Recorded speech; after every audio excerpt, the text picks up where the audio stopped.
que de aquellas personas que en el 39 salen de Europa y llegan aquí cobijadas por el gobierno de Lázaro Cárdenas a México, y es ahí donde están las fichas de identificación y todo esto. Hay varios casos muy interesantes y son anécdotas. Por ejemplo, nos ha tocado, o he tenido la suerte de ver, por ejemplo, gente que dice: es que quiero conocer a mi familia, que vienen de España, por ejemplo, dice: es que quiero saber quién era mi abuelo o quién era el hijo de tal persona.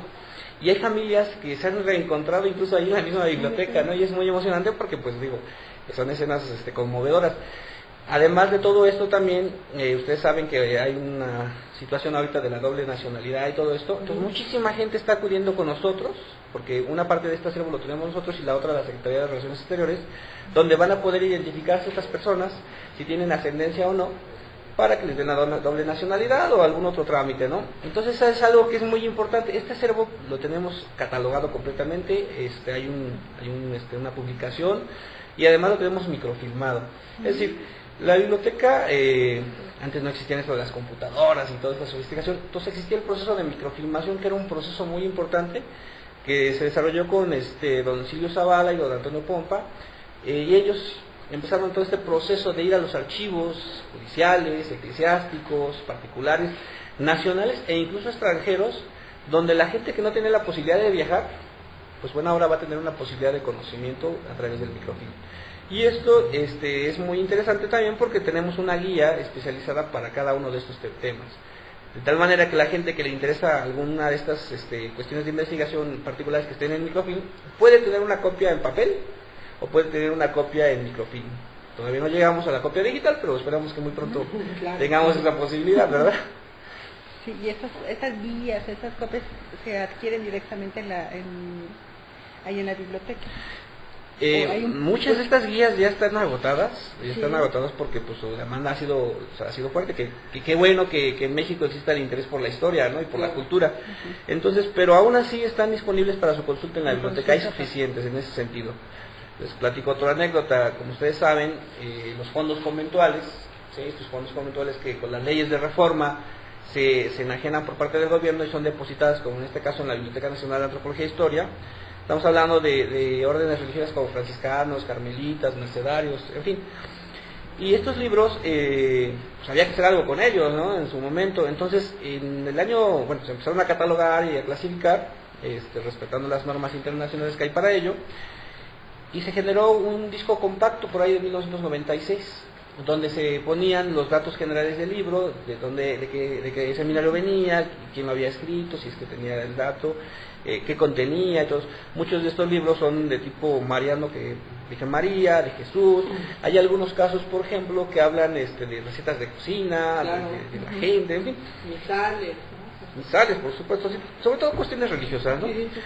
Pero todo esto se generó en un disco compacto que nos dio en esos años aproximadamente 54,000 registros, donde tú podías buscar el tema o una palabra que te interesara, incluso los años o años aproximados, y te daba la información. Desafortunadamente ese disco lo hicimos en el 96 con una tecnología todavía en DOS, que es la que existía en ese momento, pero ya actualmente en las nuevas computadoras que ya tienen XP y una serie de cosas, o Windows muy sofisticados, ya no lo podemos leer. Entonces, ¿qué estamos haciendo en este momento en la biblioteca? Bueno, estamos tratando de hacer una segunda edición de ese disco compacto, que además es muy solicitado, y lo vamos a tener en un software que sea mucho más amigable, que nos dé mayores mecanismos de recuperación de la información, y eso le va a permitir a muchos de los historiadores seguir construyendo e interpretando también una gran parte de nuestra historia, que es también parte de nuestro origen, del México virreinal. Entonces, eso va a estar muy pronto ya también, estamos en ese proceso, ¿no? Pues nos estamos alejando cada vez más de los libros, ¿no? Del papel, del olor a tinta, y más de los libros viejos. Pudiera ser, pero yo creo que las tecnologías en parte son como para que nos abran un poco más los ojos y que sepamos qué más hay, ¿no? A veces como que nos encasillamos en lo de siempre, pero en la medida que tú tienes más opciones, pues también vas a tener un criterio mucho más amplio para poder escoger qué te puede interesar.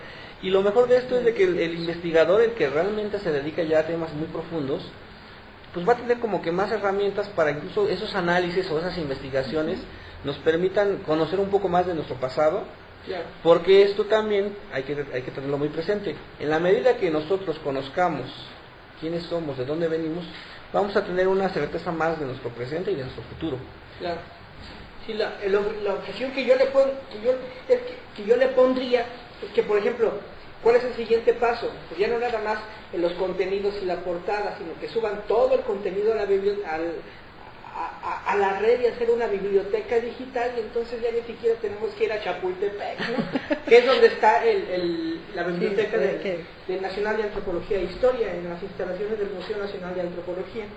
Entonces ya pues todo va a ser por internet, y ya ni siquiera vamos a tener que visitar una biblioteca, ¿no? Reitero, es relativo, ¿no? Sí es cierto, se ha incrementado mucho el uso de la tecnología, incluso para las consultas, pero pues siempre va a ser bonito leer el papel viejo, por decirlo de alguna manera, tener en tus manos algo que es parte de tu historia, porque digo, o sea, son bonitos los discos, y están padres, pero tener el contacto directo con un documento, por ejemplo, que escribió Benito Juárez, donde lo firma, o Miguel Hidalgo, dices, bueno, sí existió Miguel Hidalgo. Entonces es allí donde te cobra mayor emoción.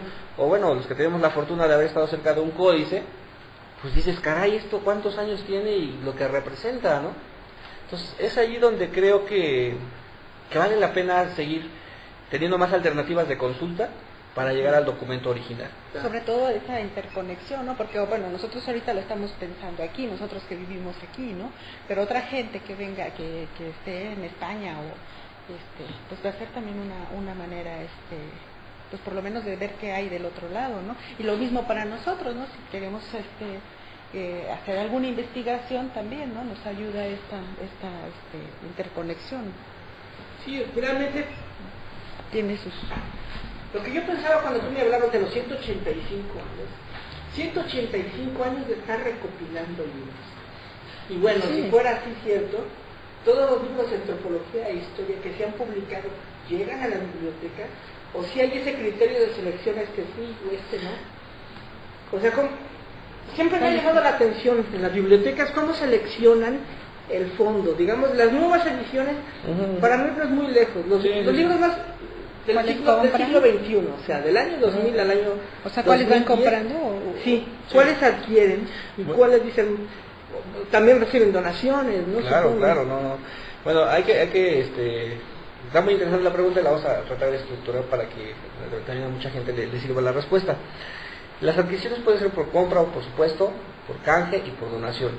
Además, el Instituto Nacional de Antropología e Historia tiene lo que llamamos el depósito obligatorio. El INAH genera también una gran cantidad de publicaciones de sus investigaciones que van a caer principalmente en nuestras bibliotecas, pero que también intercambiamos, por ejemplo, con la Ibero, con la UNAM, con el Colegio de México, con el Colegio de Michoacán. Entonces ahí ya estamos haciendo este primer proceso.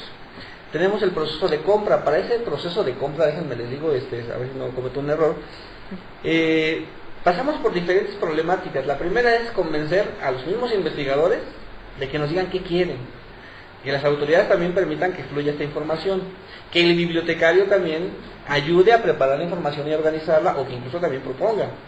Entonces, a partir de todo este esquema, nosotros ya tenemos una bibliografía general, y a partir de eso también empezamos a revisar el mercado editorial que existe y que no existe, porque hagan de cuenta que me piden un libro de 1802, ya no existe, o sea, ni en los libreros de viejo, a veces sí, pero es muy caro, en fin.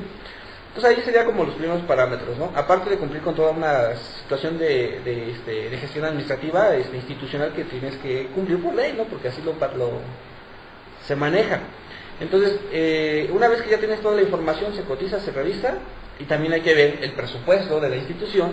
Y ahí es donde la puerca tuerce el rabo. Pero mira, $1,000,000 que estamos invirtiéndole, finalmente también son bibliotecas muy especializadas. Los libros también no son así como de carácter muy general, tienen que ser también muy especiales, que te permitan, como investigador que eres, pues tener mayores herramientas.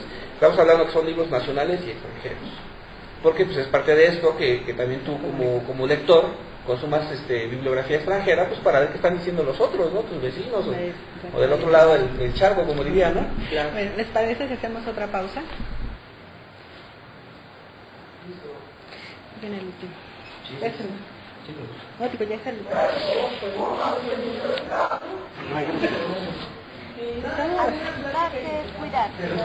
La dispensa es una enfermedad. Ahorita tuvimos un problema técnico y se fue la pantalla azul, pero nos seguíamos escuchando, entonces pides una disculpa. Lávate las manos con frecuencia.